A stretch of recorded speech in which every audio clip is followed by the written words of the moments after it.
Hoje a nossa conversa é com o professor Calvino Camargo, docente da Universidade Federal de Roraima, do curso de Medicina e da pós-graduação em Ciências da Saúde.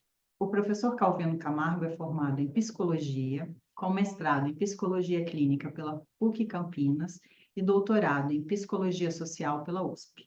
Eu tenho desenvolvido o meu trabalho de pesquisa como docente, hoje preocupado mais com a vida infantil, vamos chamar materno-infantil. E aqui tem vários problemas. Você viu que o Estado figura hoje no primeiro lugar com o estado de maior violência contra a mulher. E eu fiz duas pesquisas com alunos do curso de medicina. Uma delas foi traumatismo intracraniano, internação por traumatismo intracraniano. E nos assustou um pouco o número de crianças de 1 a 9 anos internadas, totalmente diferente vamos dizer assim, dos dados do Brasil.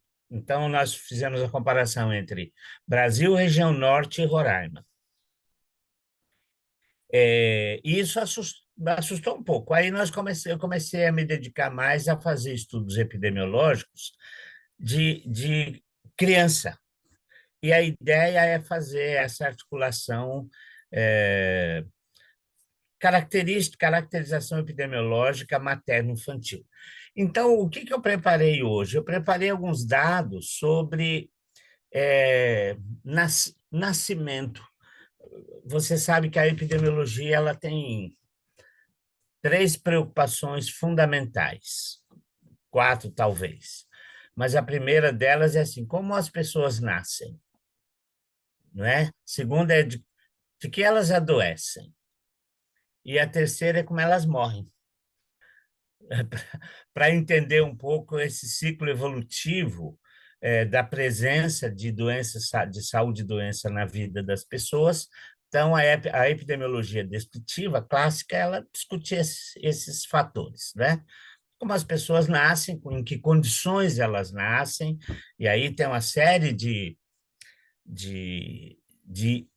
variáveis que estão presentes, do que elas adoecem, ou seja, em que idade, características de grupo, e o que predomina nesses problemas, o que predomina de problema de saúde na vida dessas pessoas. E a característica de mortalidade, que hoje é bem amplamente discutida com relação às características e problemas. E aqui na região norte a gente tem algumas questões específicas, né? Eu preparei, então, uns slides. Então, aqui a gente tem uma distribuição percentual das mães de nascidos vivos. Eu fiz de 1 ano, só para a gente ter uma dimensão, por Uhum. faixa etária. Então, olha o que acontece quando a gente distribui os nascidos vivos no Brasil por região, não é? Região norte, nordeste, sudeste, sul. Olha só, a a região norte é essa primeira linha é azul, e a região nordeste é a segunda linha que está próxima à vermelha. Veja que interessante a distribuição. Então, a gente tem o maior número de mães com 10 a 14, e o pico é de 20 a 24. Mas olha a diferença de outras regiões do Brasil, mães de nascidos vivos na faixa etária entre 15 a 19.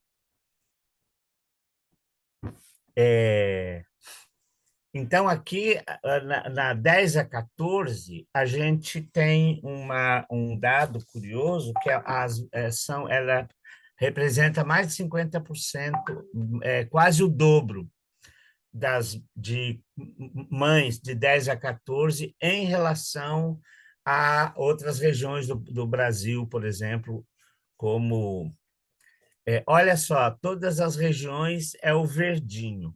Olha onde é que está o verdinho aqui e onde é que está o azulzinho lá em cima.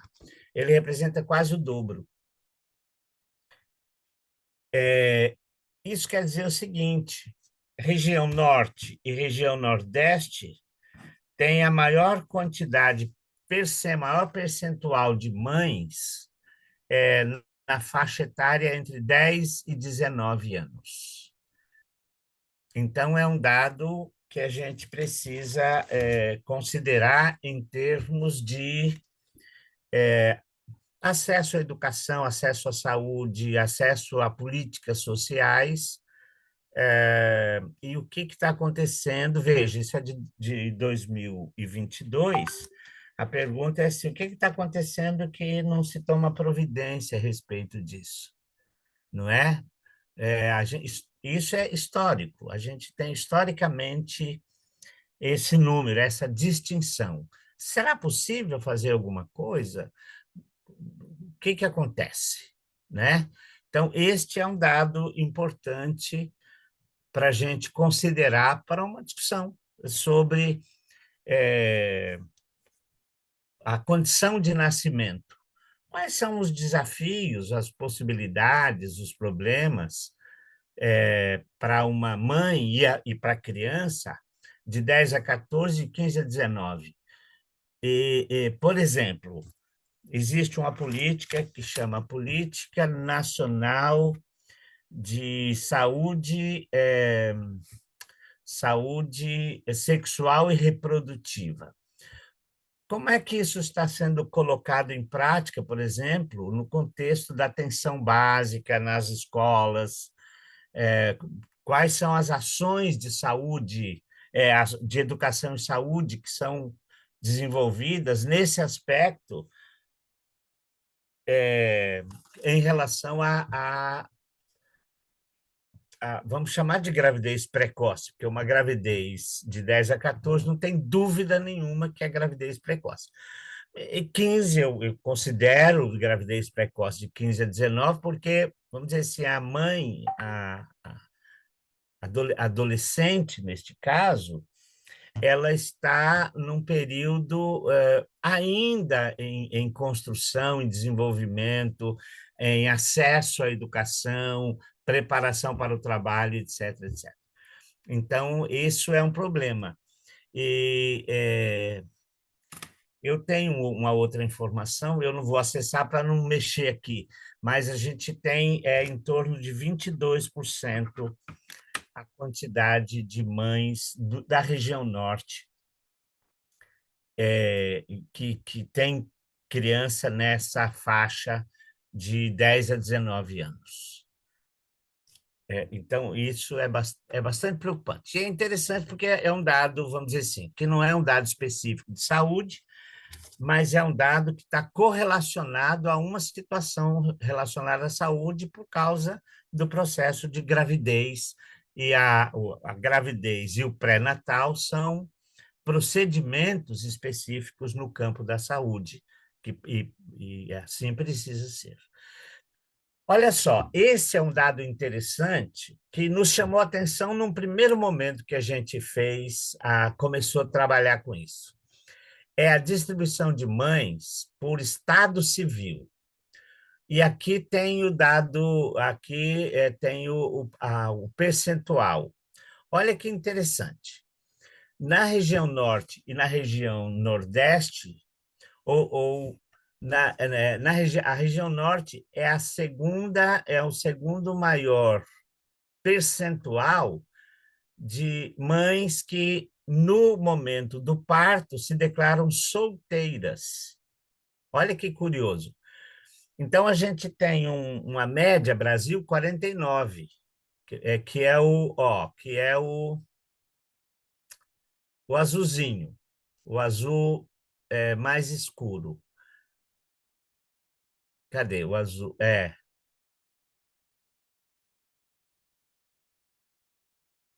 2, 3, 4, 5. Não, aqui eu não coloquei o total do Brasil, mas é 49. Agora, veja que região norte, região centro-oeste e região nordeste que estão acima de 50% de mães solteiras, que se consideram solteiras. E olha quando você compara isso com o número de casadas. Agora, olha que interessante aqui o que a gente chama de união consensual. Essa categorização, ela é a categorização oficial do sistema DataSUS, do Ministério da Saúde. Então, olha que interessante. Aí a gente tem a discrepância clara. Então, se você somar, por exemplo, solteira com se você comparar solteira com união consensual, quer dizer, a pessoa que mora junto sem formalizar a relação. Então, a gente vê que é uma coisa curiosa, quer dizer, 50, aproximadamente 50% das mães elas se declaram solteiras e o resto é ou divide casado, separada, viúva e união consensual, predominando casada e união consensual. Isso é uma coisa curiosa na sociedade atual, não é? Que é um novo, vamos dizer assim, um novo padrão de maternidade, de concepção, que pode até ter um relacionamento, a gente não sabe aqui, né? A gente não tem essa informação, mas pode até ter algum relacionamento mais ou menos fixo ou duradouro, mas ela se declara solteira. Agora, vamos juntar duas informações. Predominando vamos dizer assim, de 15 a 19, ou de 15 a 24 anos. Então, a gente tem duas informações que são importantes. 15 a 24, que é vamos dizer assim, o grosso dessa informação, mais a condição, o estado civil, solteira ou união consensual. Né? Então, a gente guarda essa informação. Vamos ver a outra informação.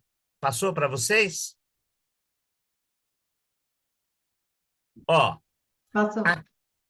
aqui a gente tem grau de instrução. Olha só. Então, a gente tem.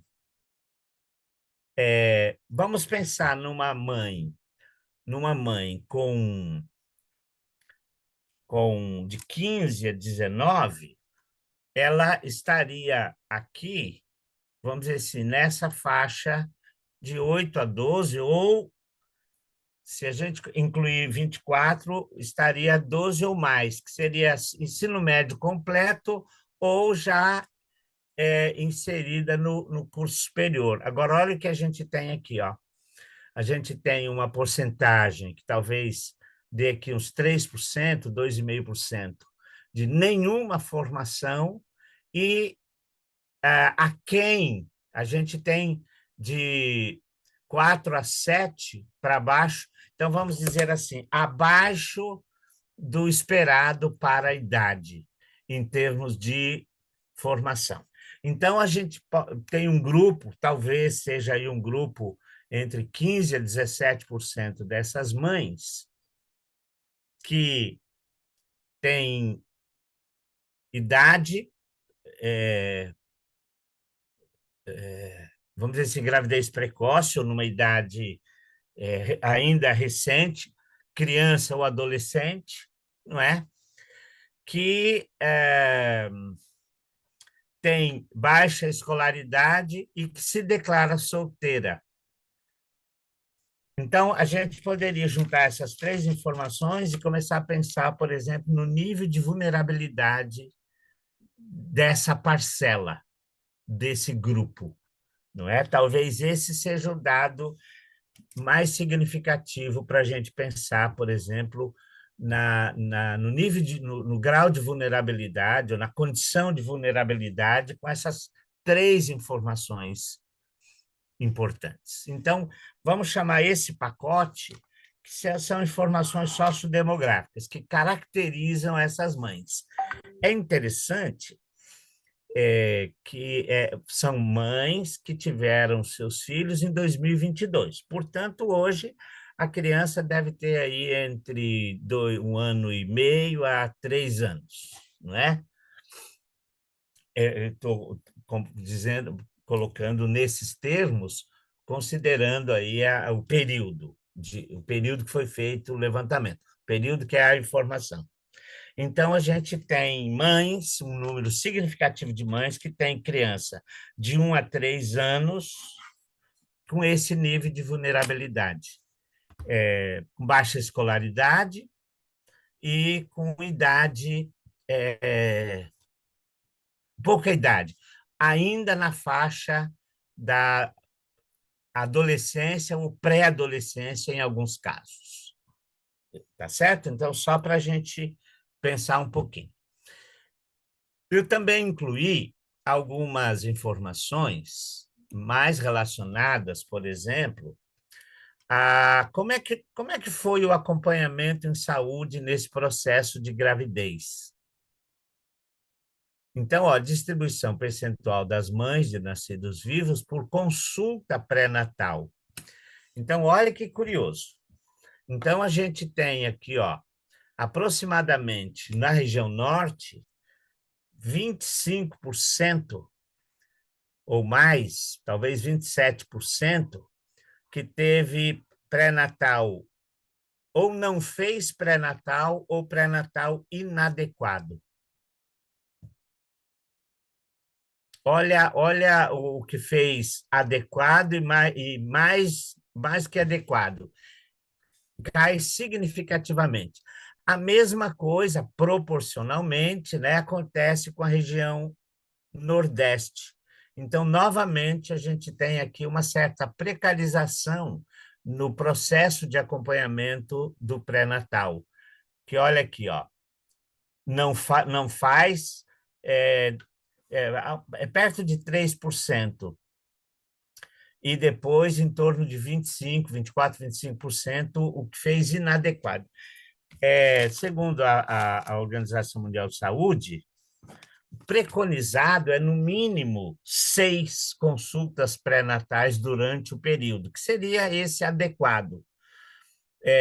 Mas o ideal é que seja de 8 a 9, não é? Porque se você considerar que o adequado é começar o pré-natal antes do 3º mês de gravidez, aliás, a Política Nacional de Saúde Sexual e Reprodutiva, vamos dizer se a gravidez deveria ser planejada, não é? O acompanhamento deveria acontecer quando está em planejamento a gravidez está em cena, está no cenário da discussão, está sendo incluída na vida da mulher ou do casal, como quiser, não é? Ou da pessoa. Neste caso, a gente tem, por exemplo, um número. Veja,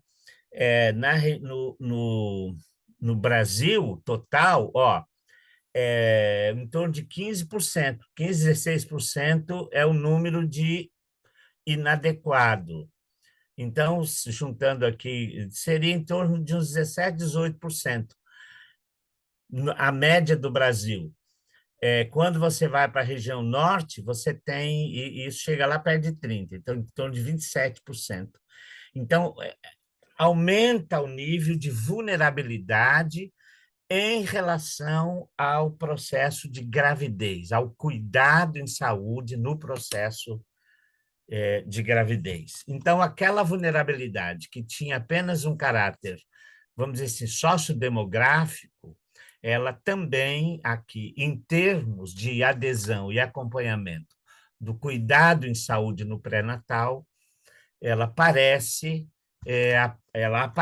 de forma significativa. Então, é mais uma condição de vulnerabilidade que a gente tem, considerando o conjunto das informações que a gente tem para descrever vulnerabilidades. E depois, agora, olha que interessante, aqui a gente tem a taxa de óbitos fetais, ou seja, crianças que morrem durante o período da gravidez ou durante o parto. Olha que interessante, ó. A região norte é a segunda maior taxa, tem a segunda maior taxa num tipo num conjunto de doenças chamadas de algumas afecções originárias do período perinatal, que é assim, forma assombrosamente maior, ou seja, o motivo maior de óbitos fetais. Então, a gente tem 10, 11 óbitos por 1.000 nascidos vivos na região norte. Na região nordeste, um pouquinho mais de 11, e depois a gente tem essa variação das regiões. Então, veja que a vulnerabilidade sociodemográfica e a distribuição, a fragilidade que aparece no pré-natal, ela repercute depois no motivo do óbito por causas no período perinatal, ou seja, no período da gravidez e ou no período do parto propriamente dito.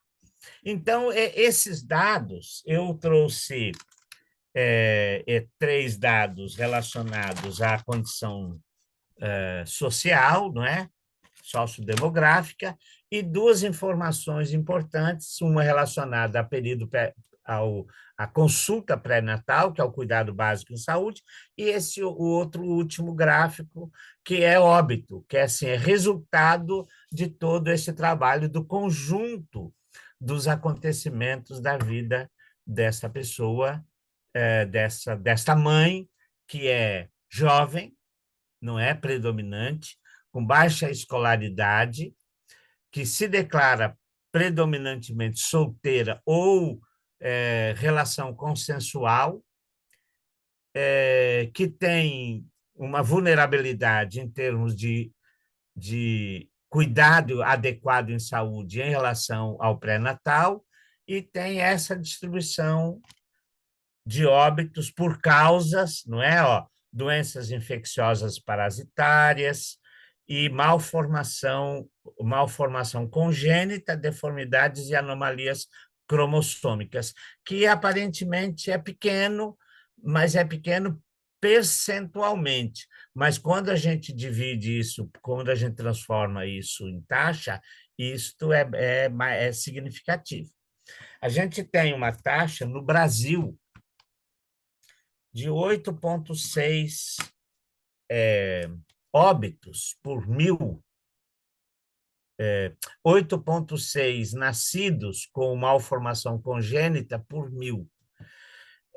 A região norte, há 7, 8 anos atrás, era 5,6.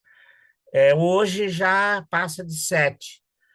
E nos municípios, em Pacaraima, na região de fronteira, o número vai para 14 hoje, vai para 14. Talvez o processo migratório tenha contribuído isso, ou o problema da contaminação da contaminação dos rios por mercúrio, ou o crescimento do agronegócio aqui, que também é uma coisa que precisa ser estudada, que a gente ainda não tem informação. Mas E, eu professor, Oi. eu acho importante a gente mencionar, né, que Pacaraima é a nossa cidade de fronteira, Isso, não tem um equipamento de saúde apropriado para realizar o parto de mulheres. Todas elas é recomendado que a partir do 7º mês de gestação, que elas se dirijam à Boa Vista para que o Hospital Geral as atenda, em vista da falta de recursos médicos e isso. também estruturais do município de Pacaraima para atender, né, essas mulheres. Então, acho que é importante a gente mencionar o quanto é impactante os dados de uma taxa de óbito, né? Isso que você está trazendo, Isso, desse caso. de 14 óbitos fetais por 1.000 nascidos vivos numa cidade que não tem a estrutura que, como o senhor trouxe, é uma cidade altamente impactada pela contaminação de mercúrio em vista do garimpo. Isso que é o risco. Exato. Então, acho que é também um momento para a gente refletir que é uma cidade de fronteira onde a maior parte dos migrantes venezuelanos que fugiram da crise humanitária que a Venezuela está passando estão localizados em Pacaraima ou passaram por Pacaraima durante um certo período. Então, acho que pensando na epidemiologia, né, já me não querendo te interromper, mas já te interrompendo, como que a epidemiologia vê essa situação da saúde populacional num município como esse, em vista de Roraima sendo o nosso último estado fronteiriço? Acho que é importante a gente marcar, né, do quanto é necessário o estudo da epidemiologia para a gente pensar políticas públicas para a prevenção da violência contra crianças e adolescentes, porque eu me permito fazer a ousadia de dizer que óbitos fetais em decorrência de contaminação de mercúrio, em decorrência da fragilidade dos equipamentos de cuidado da saúde, é violência. Isso, vamos dizer assim, é pelo menos um desrespeito aos direitos fundamentais, Muito direito à desculpa. saúde, no nosso caso. Mas tem um outro dado que eu não incluí aqui, mas é um dado bastante significativo, que é a distribuição no Brasil, onde acontece o nascimento. E a maior concentração de nascimentos, ou em casa ou em comunidade indígena, é aqui na região norte. Então, a gente tem aproximadamente 12 nascidos vivos, ou em domicílio, ou em comunidade indígena, por 1.000 nascidos vivos aqui na região. É maior, é assustadoramente maior do que as outras regiões do Brasil. Agora, veja, uma coisa importante neste caso é assim, no caso do nascido em domicílio ou na comunidade indígena, uma solução possível é criar, por exemplo, condições nas próprias comunidades para que o parto seja feito de uma maneira adequada, por pessoas treinadas e capacitadas por isso. Isso é algo que pode acontecer. Agora, o importante é assim, esse dado aparece com frequência, mas ele parece-me que não mobiliza ações que correspondam às necessidades. E você tem razão quando você diz que, quando você coloca que a privação ou privar as pessoas de qualquer direito é violência, não é? Ou a violência direta, propriamente dita, ou o que a gente chama de violência simbólica, quando tira, por exemplo, o direito de alguém de desenvolver-se e, no caso da mãe, criar condições para que ela possa ajudar também a criança no processo de desenvolvimento. Isso também é violência. Não só violência em relação à mãe, mas violência também em relação à criança. Isso é claro, não há dificuldade, não há dúvida quanto a isso, né? Então, eu trouxe esses dados aqui para a gente conversar um pouquinho, para dizer, para dar, vamos dizer assim, um aperitivo do que a gente tem discutido e do que a epidemiologia pode nos ajudar a pensar. Claro que isso daqui é um trabalho ainda muito incipiente, não é? Nós estamos construindo um caminho de informação, mas a gente tem observado coisas muito interessantes. Por exemplo, o crescimento assustador do número do percentual na taxa de nascidos com malformação congênita aqui no estado, não é? A gente tem um crescimento assustador disso. Então, é preciso estudar, verificar quais são as reais razões, as razões de fato, que têm contribuído para que esse número esteja aumentando, e como é que se faz, e como é que usa o que já tem de políticas públicas para fazer enfrentamento desse problema, principalmente na região norte, que os dados mostram que é uma região em que coloca as mães, adolescentes, predominantemente, em situação de maior vulnerabilidade. Professor, eu fiquei muito impressionada com esses dados sobre as jovens grávidas, né? E esse termo maternidade precoce, porque quando a gente está falando de crianças de 10 a 14 anos, e pensar na gravidez nesse período é algo muito delicado, porque a gente está falando de menores, vulneráveis, em desenvolvimento físico e psicossocial, em que o momento dessa gravidez é no mínimo preocupante, pensando na violência sexual em especial. É, é uma, eu acho que esse é um assunto que precisa ser aprofundado com esses dados, não é?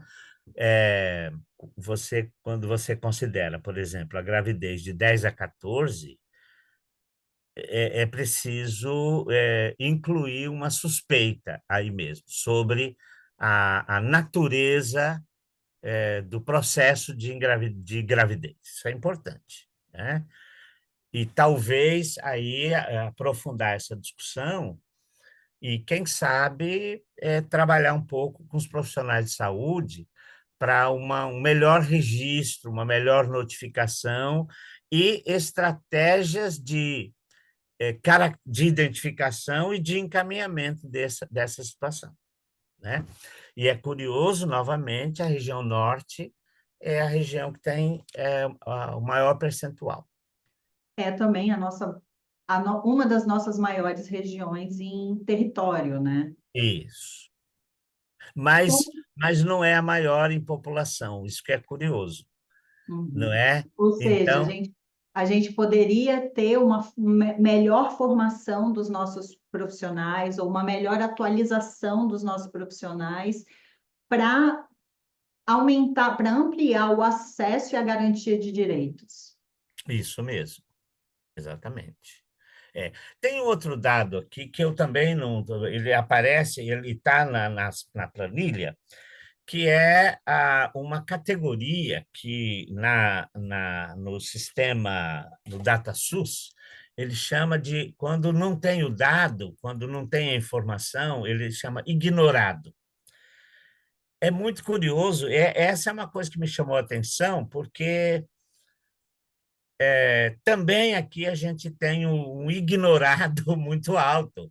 E o que é o ignorado? Ignorado é um campo em que, em que a pessoa não tem a informação adequada ou correta para inserir no sistema e coloca o dado ignorado, quer dizer, ele não tem conhecimento dele. Agora, imagina você, como é que uma jovem é internada numa instituição de saúde e você tem o registro, mas você não tem dados sobre idade. Você não tem dado, por exemplo, o maior número de ignorado é o número de consultas pré-natal. Como é que se ignora isso? Não é? Como é que não se tem? Então, você tem, provavelmente, que é uma discussão importante para se fazer na rede, para que o dado seja qualificado, tenha melhor qualificação, melhor registro. Essa é uma discussão muito importante que requer envolvimento, por exemplo, dos profissionais, dos gestores públicos, das atividades de educação e saúde, justamente para melhorar a qualidade da informação, né? Assim como melhorar o E equipamento provavelmente em si, né? O isso. equipamento do onde a gente vai inserir esse dado. Porque eu também Isso, acho importante a gente lembrar para as pessoas que forem assistir esse vídeo que na região norte a gente tem unidades de saúde que vão funcionar numa embarcação e que isso é mesmo. possível que essa embarcação não tenha acesso a um sistema digitalizado, que ela seja por papel. E o trânsito físico desse papel até a digitalização desses dados, ele pode ter sido, o dado pode ter sido perdido porque o papel foi perdido, porque aconteceu um acidente. Então, também a gente lembrar do quanto o nosso país é grande, o quanto a região norte tem especificidades que colocam, que aumentam a vulnerabilidade das pessoas e a fragilidade da qualidade desses dados que o senhor está analisando. Exatamente. E é preciso lembrar que tem unidade de saúde, por exemplo, o UBS, que tem computador numa precariedade, que não tem acesso à internet, ou, né, por exemplo, nas cidades, nos municípios mais distantes. Eu estou assim assustado como a internet nossa ainda não caiu aqui. Você conhece, você sabe, né, como é que você esteve em Pacaraima. Então isso é importante a gente compreender isso. E mas isso não impede de criar estratégias, não é? Hoje você tem, por exemplo, o recurso offline, não é isso? Então, tem como criar condições, investir em equipamento que permitam uma melhor qualificação das informações. A epidemiologia também precisa de dados qualificados para poder responder, de alguma maneira, às demandas para qualificar a discussão sobre a implementação de ações concretas e políticas públicas que possam atender essas demandas específicas.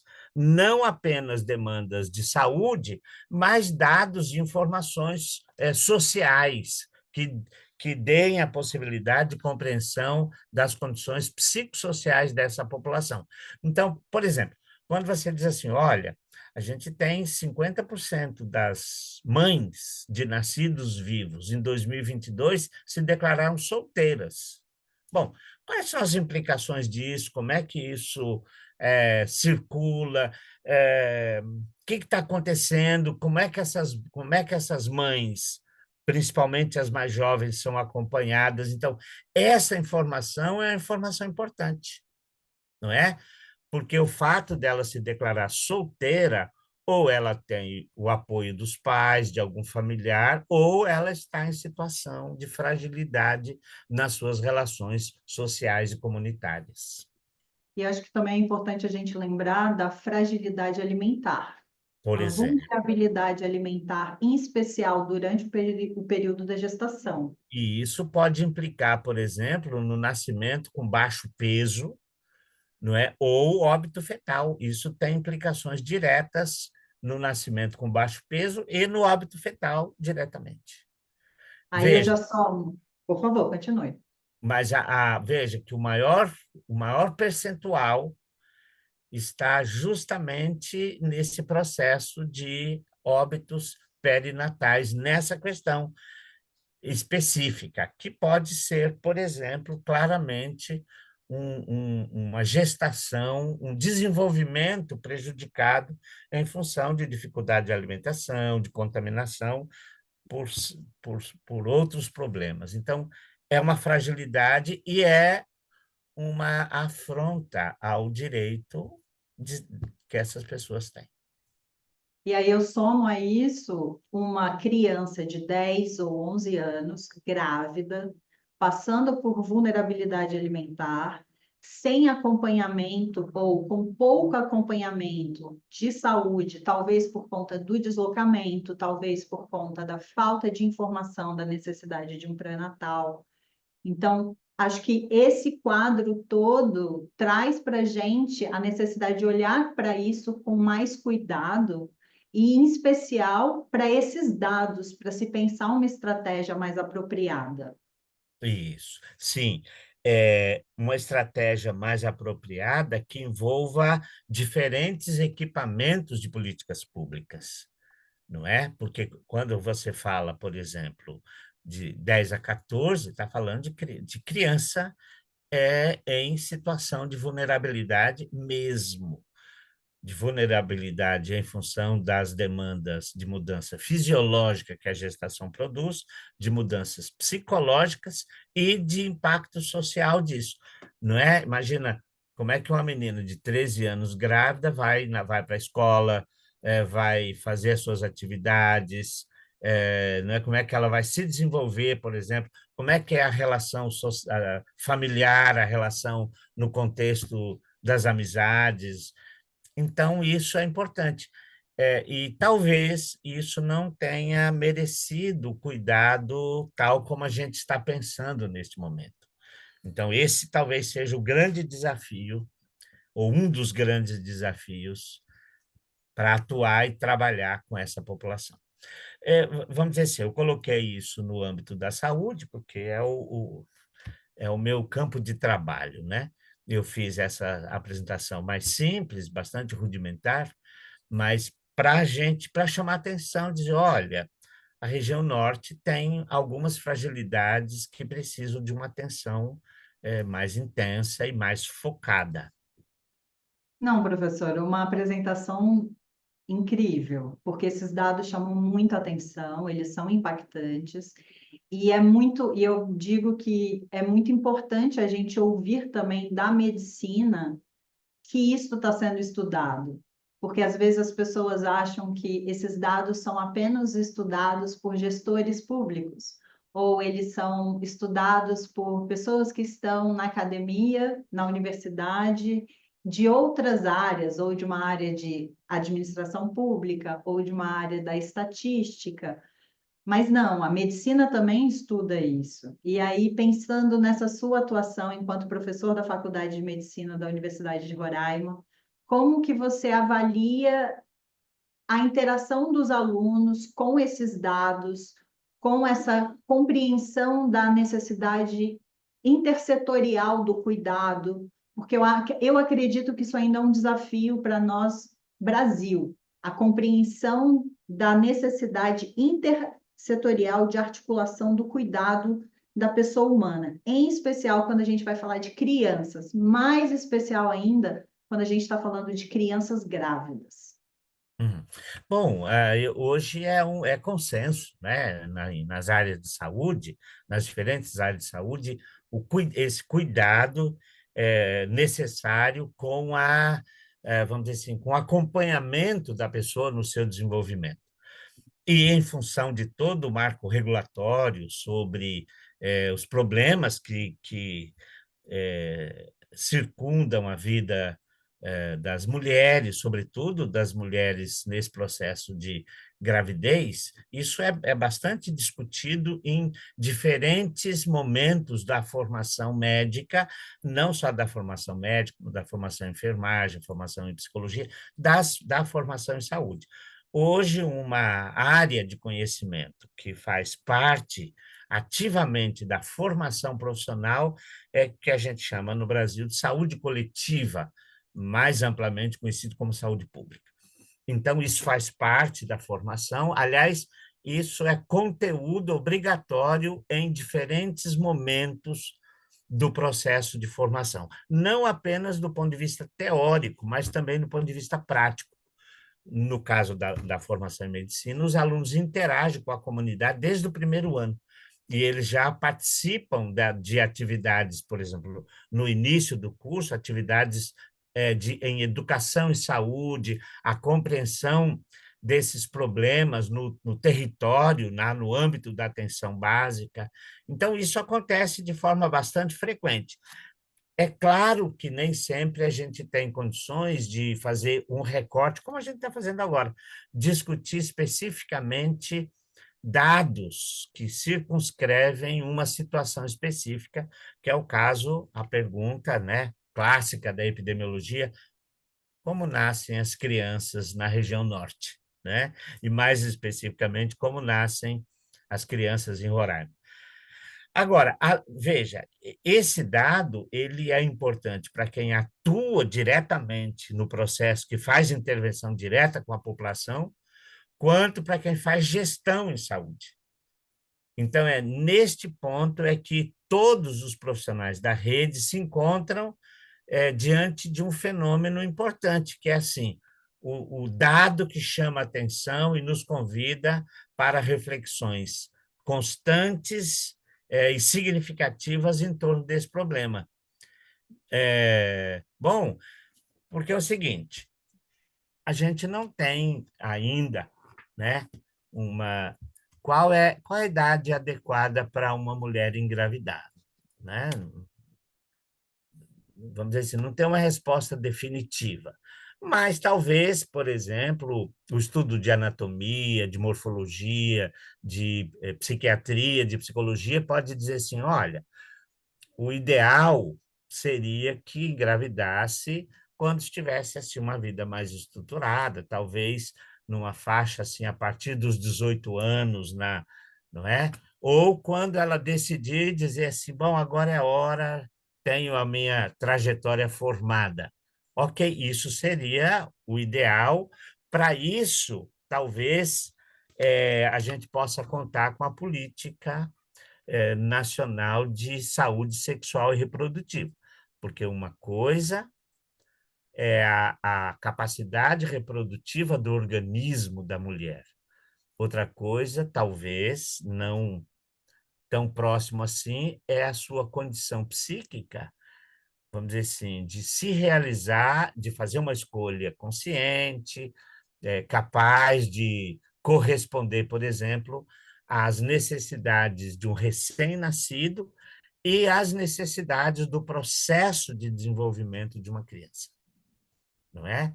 Nós sabemos quão importante é a saúde mental da família ou do ambiente familiar para a consolidação e desenvolvimento da saúde mental da criança.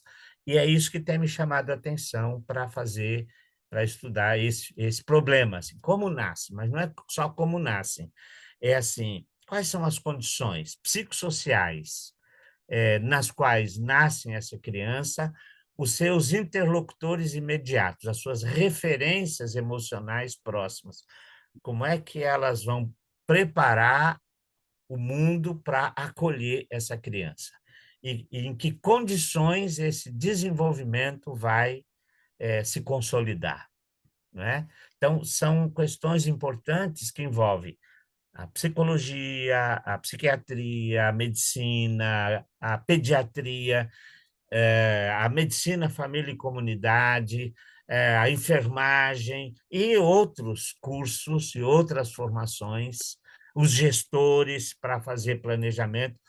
Por exemplo, aqui a gente tem uma curiosidade muito grande, ao aumento significativo por ano do número de nascidos.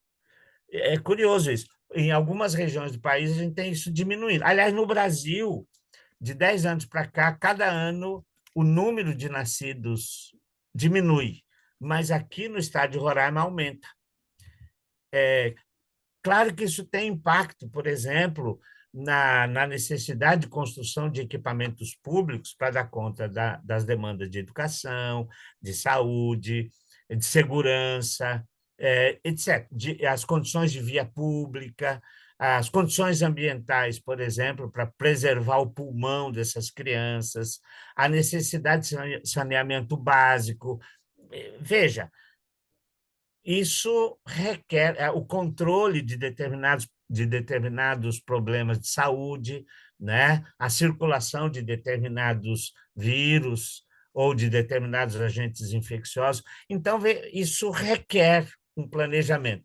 Então, essas condições básicas do nascimento, elas são muito importantes para que a gente possa pensar e reavaliar políticas públicas para dar conta disso, né?